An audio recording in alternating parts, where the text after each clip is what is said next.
Hi everyone, happy Monday. God, I had to think then if it is Monday. It is Monday, definitely. I hope you're all well and had a lovely weekend. So today I'm going to be chatting to Victoria Farr, one of my lovely, lovely friends and makeup artist, all about how to prep your skin for your wedding day. So mainly aimed at brides, but also just how she got started in the business, any top tips for brides, and what her week in the life of Victoria Farr looks like when she's got a wedding on. I know she goes abroad quite a lot, quite often to Paris and things, so we can chat away about all those kind of things. So I can see she's there, so just see if we can get her to join. There we go. There she appears. Are you there? Are you there? Connecting! Yay! Hi, lovely! Hey, Are you okay? I am. How are you? Yeah, I'm good, thank you. All good. Well, it's just started to rain over here in Harrogate, so it's getting a bit miserable. But I am promised that the sunshine's coming on Wednesday, so that's cheering me up already. But yeah, Hey, yeah. How are you? I'm all right. Yeah, I keep getting lost with the days of the week. I don't know about anybody else. I wake up in the morning and think, is it the weekend today? Oh, I did it this morning and I thought, what did I do yesterday? Yeah, Oh no, today's Monday. Right, best crack on with the day. yeah, So yeah. yeah. It is a bit like that, and it's a really odd feeling not having events to go to on a Friday, Saturday, or Sunday, and just kind of like having those weekends. So it completely blurs into one. It's really bizarre, and yeah, I'm desperate to get back to it now. The novelty, if there was such a thing, has completely worn off. So I'm ready to go back. Likewise. Today was the first day that I've actually curled my hair properly. Oh, 3 weeks or something, and it felt lovely. Felt oh, really nice. I know, but do you know what? The more and more people I chat to, if I have a day where I don't, and I think it's good. Obviously, it must be good for your skin to not put makeup on once in a while. But actually, when I get up and I'm all ready by 8:30, 9 o'clock, I've had my shower, I've put my makeup on. I feel so much better than the days where, unless I'm going running or doing something where Yeah, whatever, gardening or something, but it makes you feel so much better to get up and get yourself dressed nicely, and I think you're more productive as well, aren't you? I agreed. Yeah, there's when the days are when I'm, sort of get up and put my running on, my gym gear on, and uh mindset is a big thing, I yeah, think. So yeah, it was nice to kind of yeah, put makeup on today and curl my hair and put a face mask on and stuff. yeah. It felt really nice. Oh, So get on it, everyone. Get face mask ready. yeah, no, right, yeah. I think I've been overusing mine because I've got time to kind of think about it. And I was thinking, right, it's going to be sunny on Wednesday. I've got to paint my toenails tonight, and and do a bit of myself ready for that one day of sunshine. It's so sad, but It's what not the at world all. has come to. No, it's not. Little things can boost your kind of your confidence and your kind of your mood and your yeah, the whole way you're feeling about this horrendous situation. But anyway, so we'll crack on. So for anyone watching, everyone watching, can you tell us all about your makeup? When I say makeup, but you do hair as well, don't you? So I always Yeah. say, so can you tell us how long you've been going and how you started in your business? Okay, so so I'm almost 10 years in now to this wonderful wedding journey.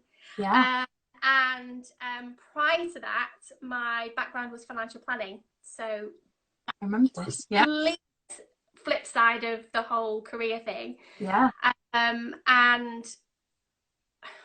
I don't want to sound cliche of the whole, oh, I always wanted to do makeup and all that kind of thing. But one of my earliest memories was getting one of these, it was a Girls World head. I don't know if you remember those, but Yeah, yeah, you I got got one. one of those and I think it was like 6 or something. Oh, And my God, she had the best bob in the world. yeah, Like, it was a clean bob, this poor yeah. Girls World. And I remember my mum saying to me at the time, you've cut all his hair off. You're not meant to do that. And I was like, yes, but look how, like, it looks really nice, Mum. And Oh, yeah, so my fascination with kind of hair was from a very young age. Yeah.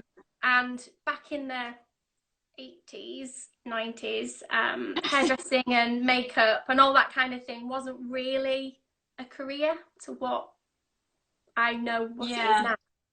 now. Yeah. So kind of going back all those years, it's always been something that I love. You know, my poor sister, the amount of time she got her hair in bendy rollers was Oh. unbelievable. Yeah, those bendy Oh. really got a good Adorable. use back in the Yeah. 80s. But sort of I got a proper job and a grown-up job when I left school and college, and progressed, you know, for nearly 20 years in financial planning. God, I'm really showing my age now, sort of throwing Oh, it you in there, don't and look how old you are. 20 years here and there. But yes, I spent a lot of my adult career in financial planning, which I adored. I loved it. Yeah. But a lot happened at the, you know, sort of 11, yeah, 10, maybe 11, 12 years ago. And I did an evening class with my dad for Spanish for beginners, because they now live in Spain, my mum and dad.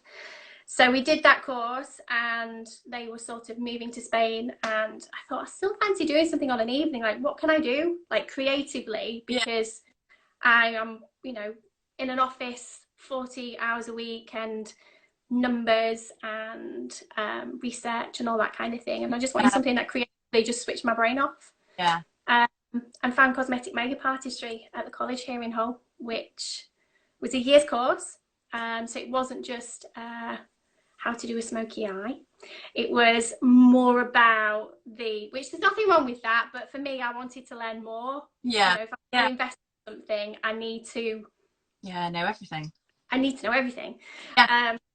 So it was, it was a year's course, and we learned about the skin and the functions of the skin and contractions, contraindications, and all of those wonderful things that a dermatologist or you know, a skin specialist would know.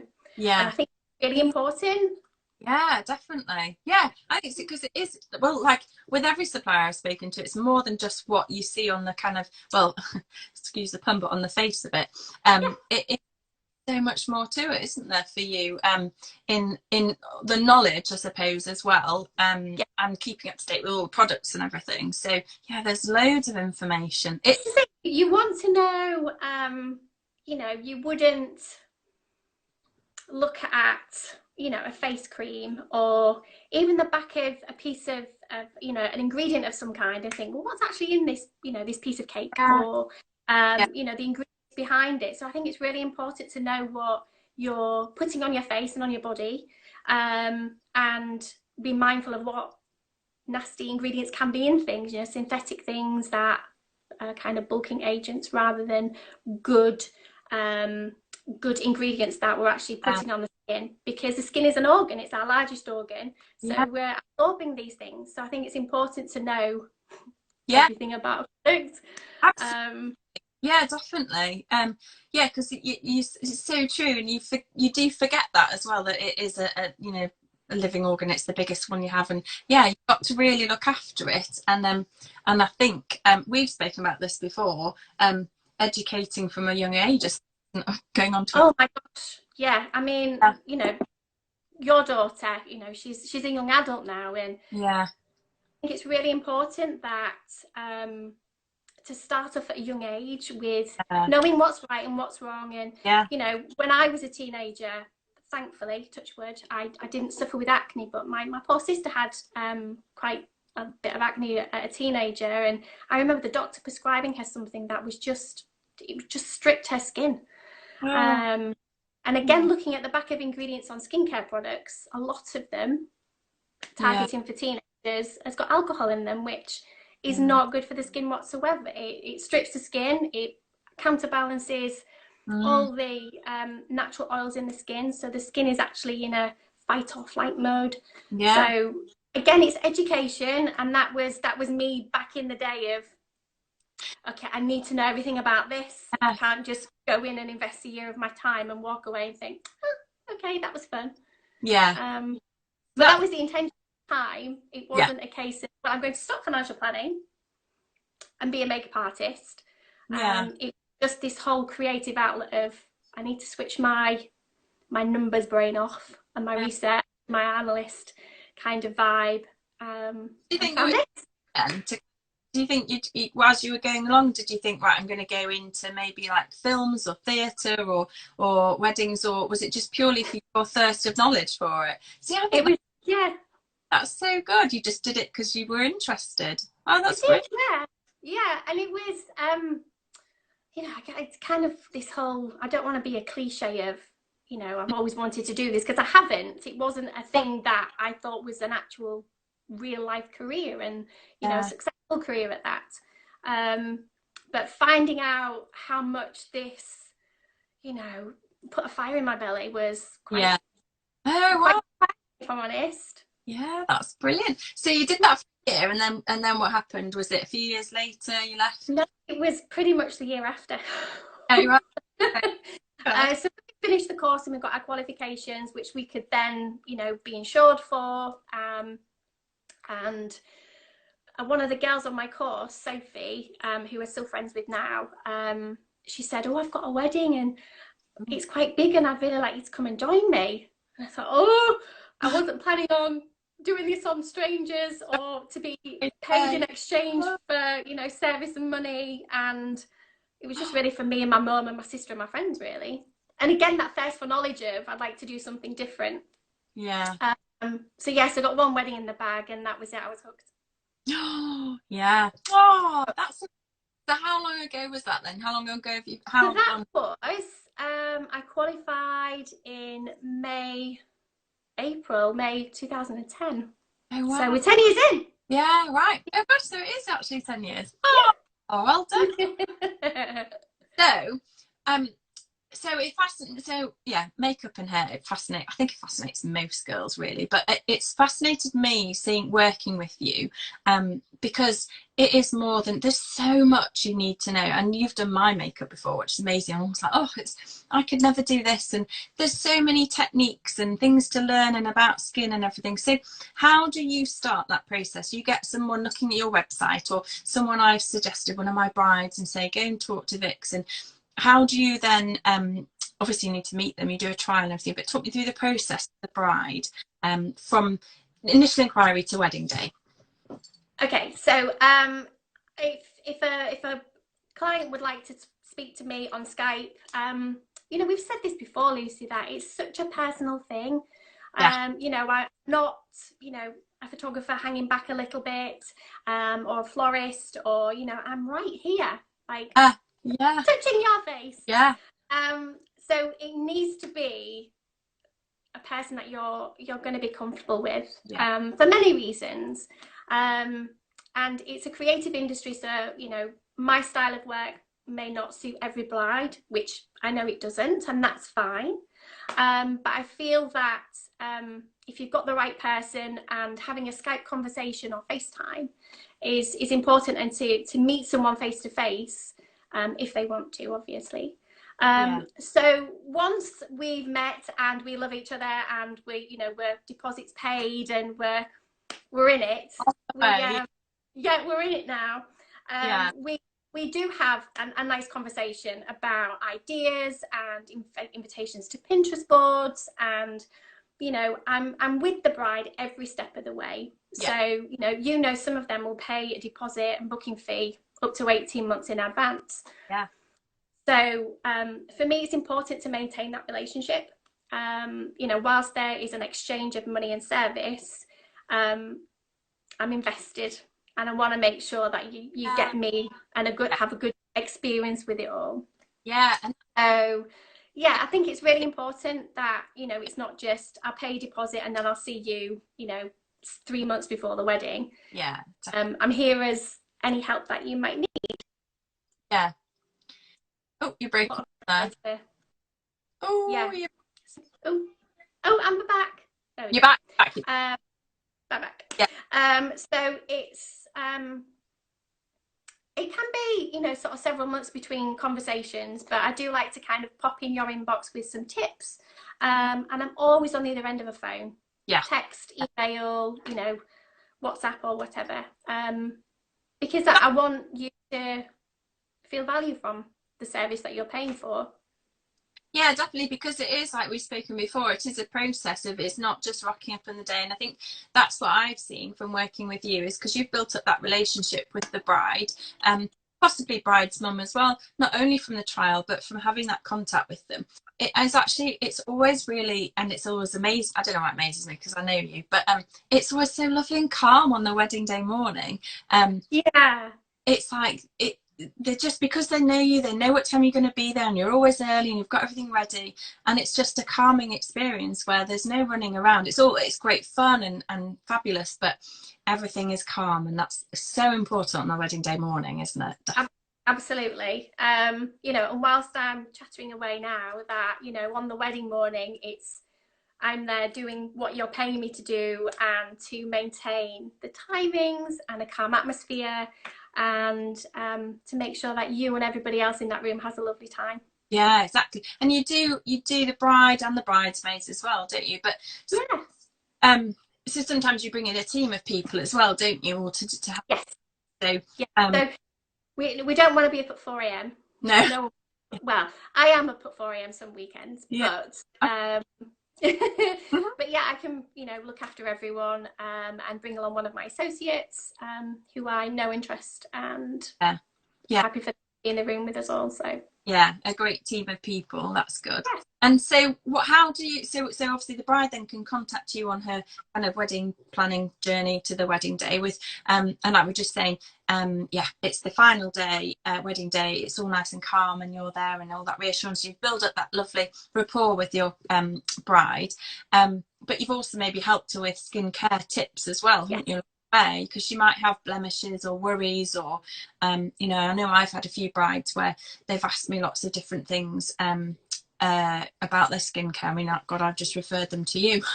Or, you know, ask them to go and speak to their makeup artist, because it is, I suppose, yeah, well, like you just said, you've learnt it from learnt along the way, so you can recommend products then, I suppose, that they could help with their skin. Yeah, by all means.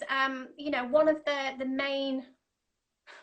the biggest things I say is, don't make any changes to the wedding day. Oh, my New Year's Eve bride, Emily. Oof. No. We were friends, and we had chats at the trial, which is around 3 months before, and we talk about any concerns that they have, and if they've been on a specific skincare journey, then I'll say, look, now's the time to kind of keep where we are, improve your diet, more water, sleep, you know, chill out a little bit, which it all shows on the skin. I mean, I don't know about you, Lucy, but I have had lockdown skin, put it that way. Mine's just, look, I've got a mirror there. Mine's so tired, and yeah, I've not drunk enough water, I've drunk too much wine, I've not slept properly. Yeah. So poor Emily walked into bridal prep on New Year's Eve morning for her wedding, and she said, Vicky, I'm really sorry, and I know you're going to tell me off. I said, what's the matter? I'm not going to tell you off. What's wrong? And she said, we did a face mask last night, and I've come out in a little blemish. I was like, oh no. But I bet you worked your magic and sorted it out.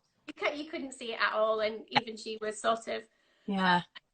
And that's the thing, you know, you're trusting someone for them to do their job on the wedding day, and you know, if somebody does have a blemish, or they didn't get much sleep the night before, got it. That's what our bag of tricks are for. We'll sort it. Yeah, so, I love that. Yeah. So when it's, do you work with the bride, like current, do you ask her to bring her makeup bag so she can use the products, or is it, you know, the actual makeup on the day? And how about if, or do you recommend and say, oh, well, how about we try this one from this, I don't know, whatever, you know, makeup, Charlotte Tilbury comes to mind, that's what I use, but do you recommend things to them, or how does it work? So this consultation that we have at the outset, and there's a questionnaire that some of my brides fill in, or if they've got specific questions or quite sort of concerns, then they will tell me. Okay. So if they say, I've got quite sensitive skin, I use this product, or have a specific allergy, again, that's part of the disclaimer, the contract that they sign, if they've got any specific allergies or product allergies. So if there's something specific that they really want to use, then I'm not going to say no, you can't use that. Okay. I know some products photograph better than others, Ooh, and which is a big thing, because again, they're investing a lot of money into this particular service as well as their photography, and they want it to look great on camera. yeah. So are there then some products that are so for brides thinking, oh, I'll just do it myself? Wedding makeup is very different to your everyday makeup then. Oh my goodness, yes. Yeah. Absolutely. So explain the difference if you can then. So I can spend anything up to an hour applying a bride's makeup. You can probably shower, get ready, do your hair, do your makeup, get dressed, be out the door in an hour. Yeah. Yeah. Yeah. Okay. So it's a case of, you know, being able to, you know, get the skin prepped, do some skin prep first, and then applying the products in a fashion where it's actually going to be sort of layered, but I don't want to say layered as in there's a lot going on. And my particular style isn't very heavy, doesn't feel heavy, doesn't look heavy.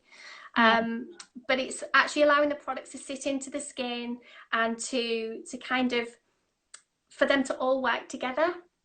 Yeah. So whereas I would just kind of put my foundation on, bit of concealer, and I'm out the door.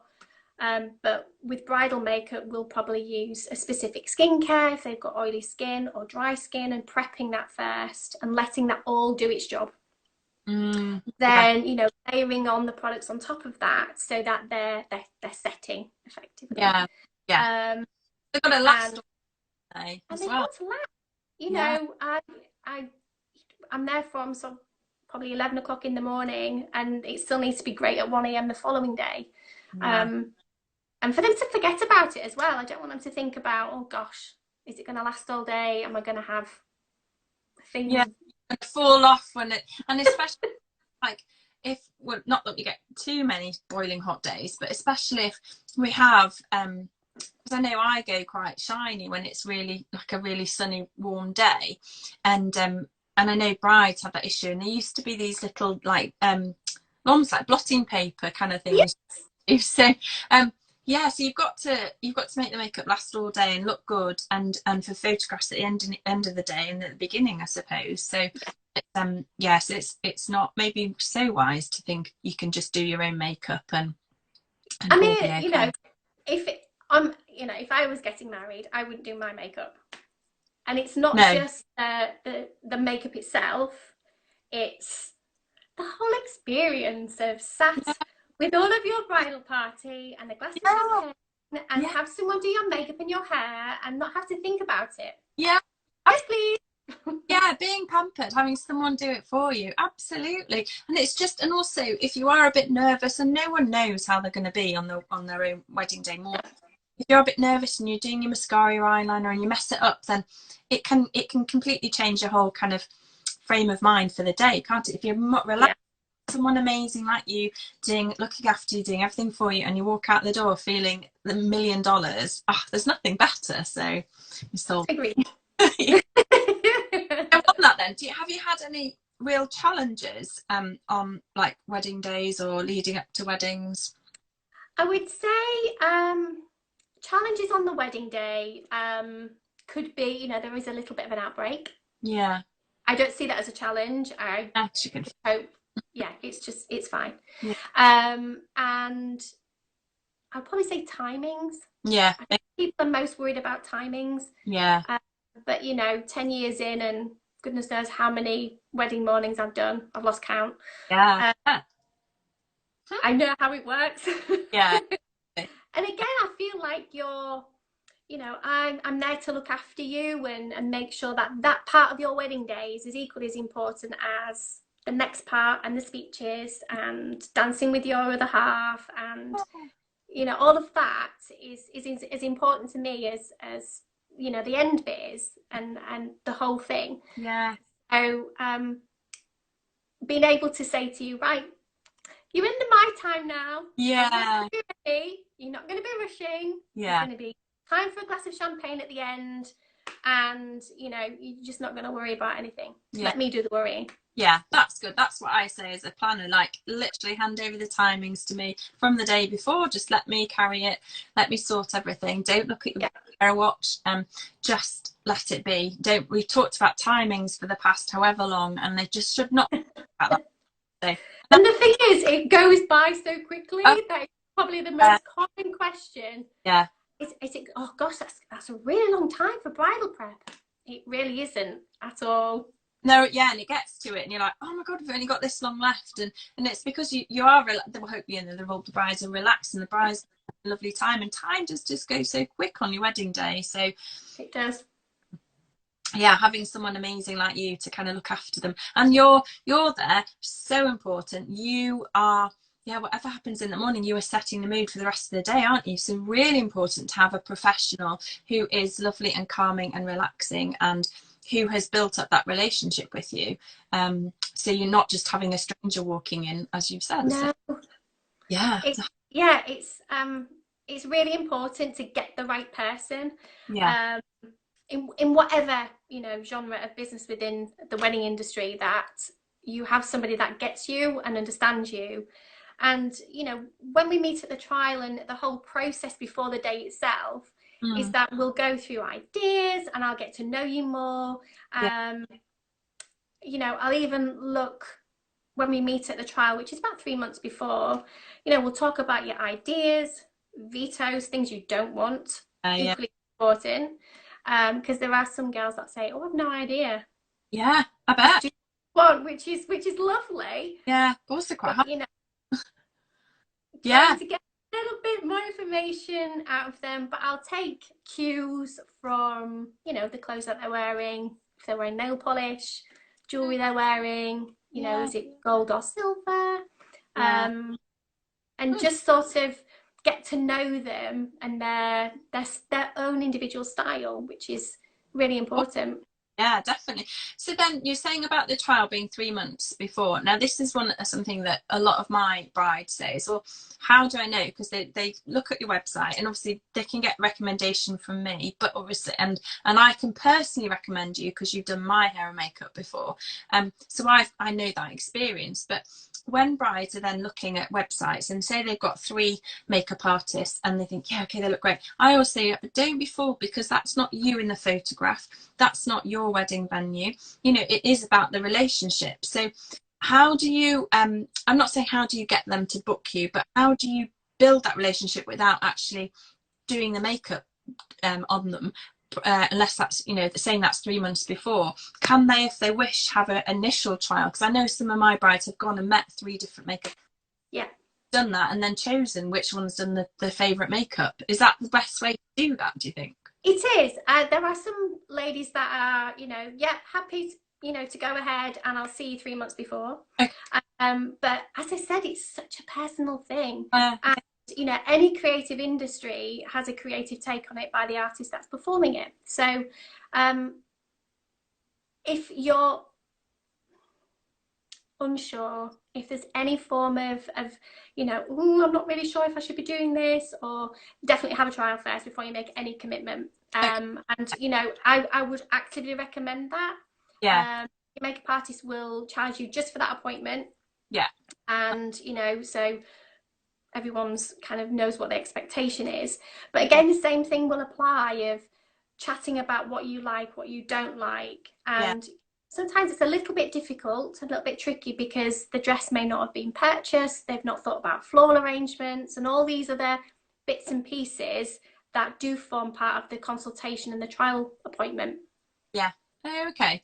So you even consider things like the dress and the flower. Oh my god, I want to know everything.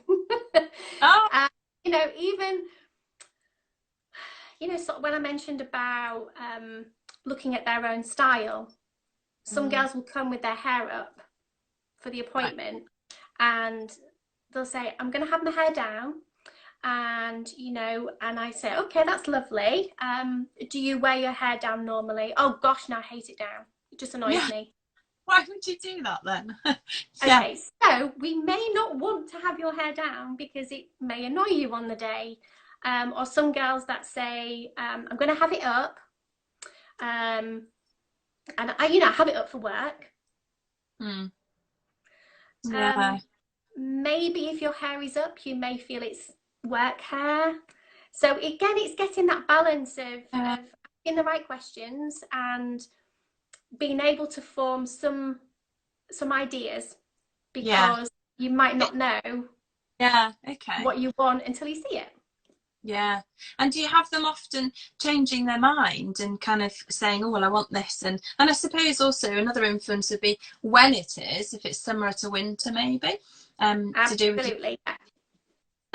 Does it change? Do they, they might have an initial trial with you to just say, yeah, definitely want Victoria. But then further down the line, do they then say, actually, I've completely changed it. I really do want a smoky eye, or I want this or something. And how do you do you find yourself having to say, well, how about we try this? Because that's not going to look. They've been through Vogue magazines and whatever, Harper's Bazaar, and they've seen loads of pictures of the models and I want it to look like this. Do you find, or have you ever had to say, rein them in and say, well, do you know what, for your wedding day? Or do you let them kind of choose what they want? A little bit of both. Some people come armed with ideas and pictures and Pinterest boards and pictures of hairstyles from one angle, which is tricky. And obviously, a lot of images that we see online and in magazines are heavily edited and processed. So it's making our lovely brides aware of what is realistic, and what is actually going to make them look and feel beautiful when they look in the mirror. So what my advice would be, and I do this 99% of my trial appointments, is we'll start off light. Let's start off at basics based on your thoughts and your ideas and what we've discussed, and let's build it up. But there are times when they'll email me the next day and say, looked great, lasted all night, can we go a little bit heavier on the day? Really? Okay. And then you have to do that, I suppose, if that's what they want. And when I say heavier, it's probably a little bit smoky on the eye or a little bit stronger on the blush. Yeah, not like now. Yeah, because it's your wedding day, and whilst some people say to me, oh, it needs to be stronger and heavier for camera. Yes and no. Depends on the photographer's style. Again, that's another question I ask at the trial appointment, because again, it's subjective to creativity, and they all have different processing styles. So I sort of talk to them about, if someone is sort of light and bright and fine art, then you may need to be a little bit stronger, because the processing of the images might be very light. But then it's important for me, for when they look in the mirror, that they're happy, because if they're not, it just shows their body language. They don't want to be photographed. They'll stand away from you on the day. And it's back to that original point of, I want them to forget about what they look like. Know that they look incredible. They're happy, and just forget about it and just enjoy the day, rather than thinking, I shouldn't have gone so heavy on the eye, or I shouldn't have put those lashes on, or I really should have gone with a paler lip, or like all of these things. Yeah, they've got to feel like themselves, haven't they? An amazing version of their everyday, that's really incredibly special. So then we've spoken a little bit about hair then. So how did you train? Was that the same in the same course you learnt about hairstyles? So the hairstyling thing was completely separate to the course. So I've done specific hairstyling courses. So I can't cut your hair and I can't colour your hair. I could, but I'm not allowed to. My mum has had some lockdown fringe trimming whilst they've been staying with me. Yeah, my dad got the clippers out. Yeah, so I've got clippers on my dad. But sorry, the hairstyling was specific courses in sort of session styling and bridal styles. 10 years ago we're very different to where we are now. But I find it's this whole subjective on creativity. So for me, being able to do hair and makeup allows me to bring the whole styling together. Yeah. So if somebody hires me for makeup, that's fine. Hires me for hair, that's fine. But there will be a conversation about what are you doing with your hair or what are you doing with your makeup, because it's important for me that they both go together.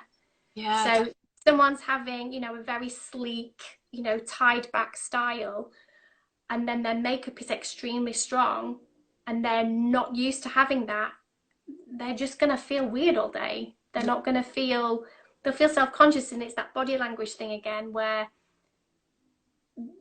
they'll be aware of it, and nobody wants them to have that. So yeah, it's got to fit together, hasn't it? Definitely. yeah. But so do a lot of brides then book you to do their hair and makeup, and then maybe someone else to do, say they had like 6 bridesmaids, would you just concentrate on the bride to get her? Yeah, so right.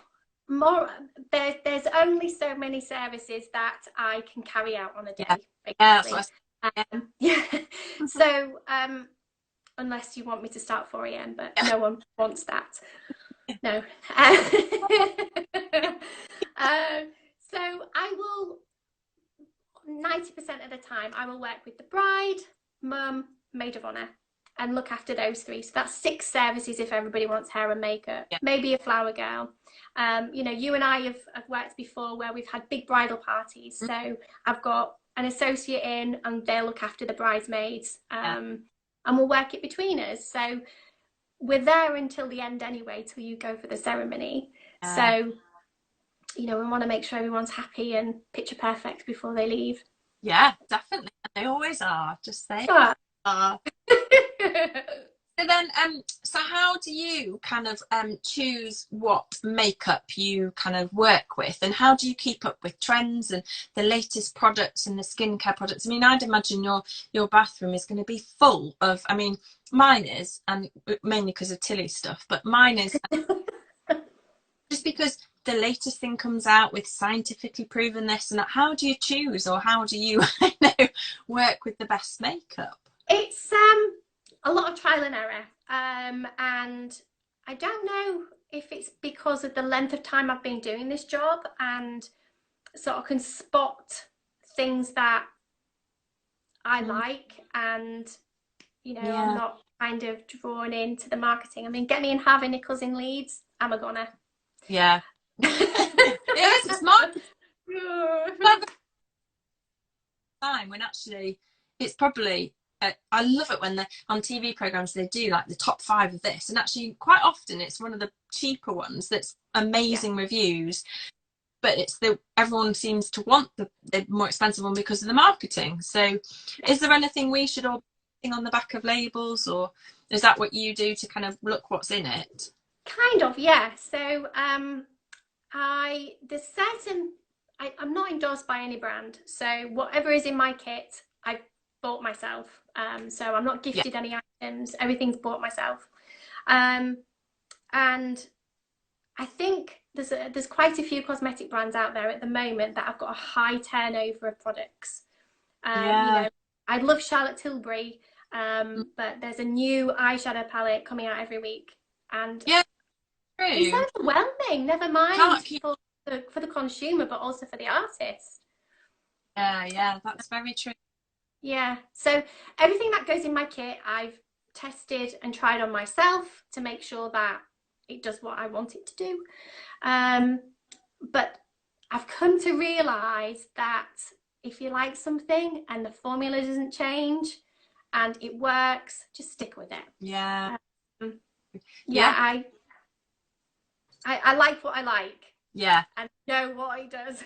But I don't know, it must be really big though. And what about skincare products, like, you know, cleanser and toner and stuff? Is it the same with those? You kind of stick to the ones you know are really good, and that in your knowledge of knowing that it's good is from the ingredients that's in it then, or using it.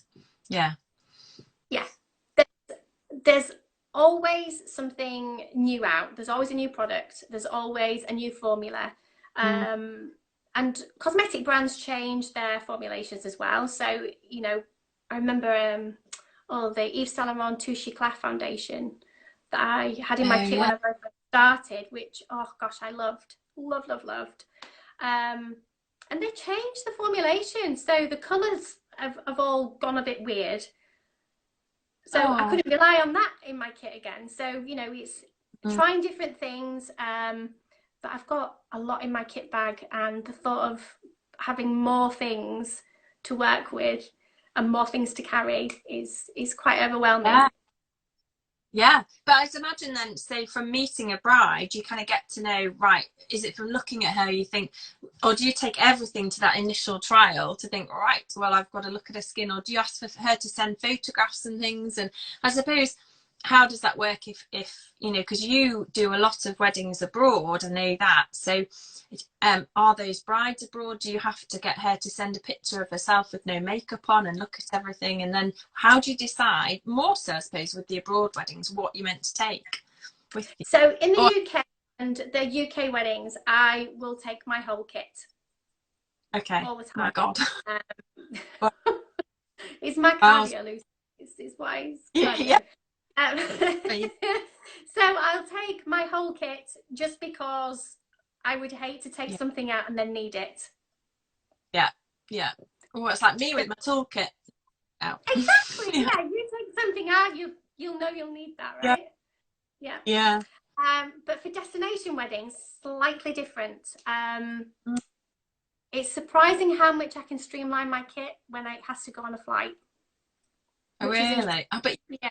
do you have, then you can't just have a carry-on luggage for all your makeup with all your bottles. Oh, Oh gosh. I love working overseas because they're very different celebrations to what the UK have, as you very well know. There's yeah. maybe a 3-day celebration, welcome drinks, celebration, you know, barbecue or lunch on a Sunday or something. Yeah. And I I carry with me in my carry-on luggage all my palettes, my brushes. If I'm taking my hair kit, all of my electrical equipment, pins, hairbrushes. My God. Oh, Yeah, we security love me. Security love me. yeah. Then I'll have my laptop and my camera and other bits and pieces. Yeah. And yeah, they love me at security. But all of the liquids obviously have to go in the hold. Yeah. So my thought process is, if my suitcase doesn't come off, I can go to a nearest pharmacy, which are predominantly all over in France and, you know, Ibiza and in Italy. Yeah. Straight to those pharmacies or Yeah. department stores, and I know what I can work with in an emergency. Okay. But knowing that I've got my brushes, all of my eyeshadow palettes, all of those things with me, Yeah. then just alleviates a little bit of the stress. Plus, I've got a tracker in my suitcase so I can see if it's actually Oh, on right. the airplane. Yeah, Yeah. that is so amazing. I need to do that. Oh my God, that's just amazed me that like impressive. You've even thought of that. That if it goes missing, I mean, to be fair, I did that when I had my wedding in Italy. All the essentials all my stuff went in the hold, but all the essentials, like on my timeline and obviously my computer, but yeah, all the little bits that I'd taken, props and things that I needed, even down to you know, like sellotape and things like that, all went in my hand luggage because I knew I needed it. And if I didn't have that, it stuck. So that's so clever, though. I'm very impressed. Good planning. Very. The amount of times I'll go through security in France, and they'll look at me and I'll just say, je suis coiffeur, because I've got all of my equipment and pins and combs and Yeah. all of that. And they just kind Yeah. of, and then just shuffle me off. Yeah. Oh, glad you explained. Oh. Have you got loads of abroad weddings for next year? Did you have any this year that you've had to move to next year? I did. Oh. Had a Tuscany wedding in August this year, which has been rearranged and postponed for next August, which is That's good. Yeah. And then I have one more for next year, which I'm super excited about. Yeah. And we've got a few together, I'm sure. I think we will. No, definitely we've got one, haven't we? Which is now Yes. September next. But so how have you had all of yours postponed this year? Is everything next year now? I actually have 14 weddings left for 2020. Right. Okay. Fingers Yeah. crossed. So I Later no in one the year. knows what's going to happen with those. It's I am I cannot underestimate how much stress Yeah. couples will be under right now. Um, Yeah. there's been a couple of Oh, you've occasions paused where again. oh sorry. Back. Oh, you're back. Back. Um, there's been a couple of occasions that I'm unable to help them with their new postponement date due to another booking in my diary, which is heartbreaking because we've come back to that relationship of we've had a trial and we've known each other for well over a year and a bit, and not being able to be there on the Oh, day of their wedding is oh. able to send one of your associates then, or if they just completely that's it, well, they'll go and find someone else. That's a shame. It is a shame, but I've given them recommendations Right. for the artists that they could Yeah. have a chat with. But yeah, it's disappointing, but it's Yeah. one of those things at the moment. Yeah. Oh, well, at least you're being helpful and finding them, helping them find new people, which is always good. So, Yeah. so is there anything else you want to say to anyone watching? Hair and makeup kind of tips, advice for brides still looking for an artist, or that I don't know, have found I don't know, still looking for some what advice? um, well, we mentioned earlier about making sure that you're looking at their work. Admittedly, it's not them that they're looking at; it's another bride, and so I love a chat, that. So I would encourage brides to speak to their potential artists that they're looking to book and make sure that they are on the same page.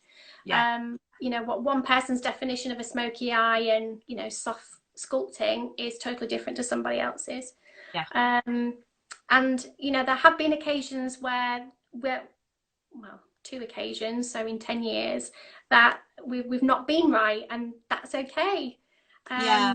So it's to find the right person for them, Yeah. and not be frightened to ask questions. Yeah. Ask me what products I use and what my techniques are, or Yeah, I think a lot of my brides, it's a really good point. They kind of get worried they're going to offend someone, so they don't like to say. And I said, you've got to. They won't be offended. A true professional in their, in their profession will not be offended. They'd rather know and get it right. It's like I prefer someone to say to me, if actually we don't want it doing that way, we want it doing this, we're fine. And I give my advice and things, but this is just the same as you. Would you'd rather know, and make sure they feel absolutely amazing than worry about telling you something to upset you. It would upset you more, wouldn't it? The other way around. So yes, it yeah. would. I say that I've got very broad shoulders, and whatever you Yeah. are not happy with, I've not heard 10 times before. So I'd rather you tell me Yeah. here in the studio or at wherever we do the trial, because Yeah. once we've parted company, I can't change anything, or without Yeah. having another appointment. And Yeah. you can't offend me, can't upset me. It's fine. Yeah, exactly. You've got to get it right. The suppliers are always happy when they know their couples are 100% happy. So yeah. So at the moment, you're still working. Brides can still contact you now at the moment, and I suppose like a video chat, like similar to this, to kind of get to know them, and then hopefully when lockdown's lifted, you can get trials going again. Is that the best way for them to just give you a call and have a chat? Yeah, absolutely. Chat to me on the telephone or FaceTime or whatever, whichever is most convenient and what they're preferring to do. And then we would meet for the trial. Obviously, the whole industry per se, the hair and beauty industry is on lockdown till the 4th of July at the very earliest. Oh yeah. So as an industry, we've got extra measures that everyone's putting in place to make sure that everyone's health and safety is number one priority. So as it stands at the moment, I am not seeing anyone until, you know, the industry tells us otherwise. Yeah. Okay. Could be a very different, funny kind of way of working with masks. How do you do that? Actually, this could actually happen. I could be, you know, in a full PPE clothing on someone's wedding day. I'd love to see you in one of those full-on kits with a visor and a mask here. But then how did you? Oh, let's not even think about it. There'll be some way around it, or some. Yeah, I'm hoping it won't come to that, but Yeah. you know, We'll see what happens. doing someone's makeup and having one of these plastic visors and a face mask and gloves and Just not. But do you not think if it does come down to that, my advice to my brides is, if you have to do something that extreme, then why wouldn't you just wait? Why wouldn't you wait till next year? Or because that's not the experience you've always in your wedding day. You want it to be that lovely that we spoke about at the beginning, lovely and relaxed, and your champagne, and it's a gorgeous atmosphere and great. It's, if you have to be in the it's not that, and yes, you're getting married, but that's what you'll remember of that experience. So I'd sooner, you know, wait till next year maybe. yeah. And a photographer's not going to be able to edit a visor out. No. They do shop the mask. They're going to hate me. Well, ask Zoe and Dom if they can do that. What a challenge. Oh, okay. And It's lovely. I've loved it. Yeah, love hearing all your answers and chats. And we chat all the time, I know, so I knew lots of things in a way. So I hope everyone watching it enjoyed it in a way. And hopefully I'll speak to you very soon, I'm sure. I'm sure we will. Yeah, all right, take care. Thanks, Lou. Take care. Bye. Bye.